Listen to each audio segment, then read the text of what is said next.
And well, after Pakistan's address at United Nations, India hit out at Pakistan Prime Minister Shehbaz Sharif, accusing Islamabad of glorifying terrorism and distorting facts. First Secretary in India's permanent mission to the UN, Patel Gehlot, launched a sharp rebuttal at Pakistan and alleged that Pakistan glorifies terrorism that is so central to their foreign policy. Getting you this news report.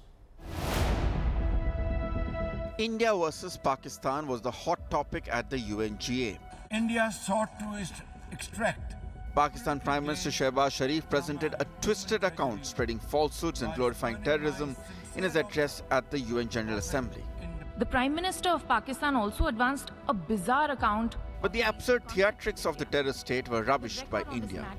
In a befitting reply, the First Secretary at India's permanent mission to the United Nations delivered a pointed rebuttal. Military pleaded with us directly. In a razor-sharp attack, India exposed Pakistan, mentioning that terrorism was an integral part of Pakistan's foreign policy.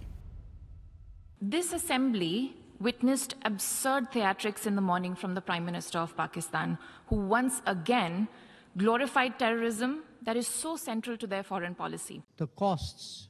India made its stance clear that there is zero tolerance for terrorism and no drama, deception and lies can hide the fact that Pakistan is a safe haven for terrorists. Let us recall that it sheltered Osama bin Laden for a decade, even while pretending to partner in the war against terrorism.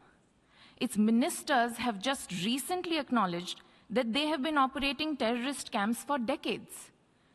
It should come as no surprise that once again this duplicity continues, this time at the level of its Prime Minister.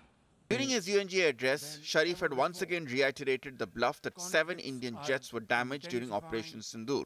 A picture speaks 1,000 words. Countering Sharif's portrayal of events, Gehlot stated that Pakistan was threatening more strikes until the 9th of May, but on the 10th of May, its military directly pleaded with India for a ceasefire. The Prime Minister of Pakistan also advanced a bizarre account of the recent conflict with India.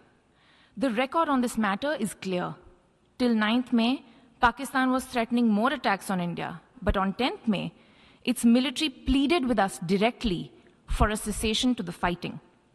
The intervening event was the destruction caused to multiple Pakistani air bases by Indian forces. Even after Operation Sindoor, India has once again left Pakistan battered, this time at the UNGA. Bureau Report, India Today.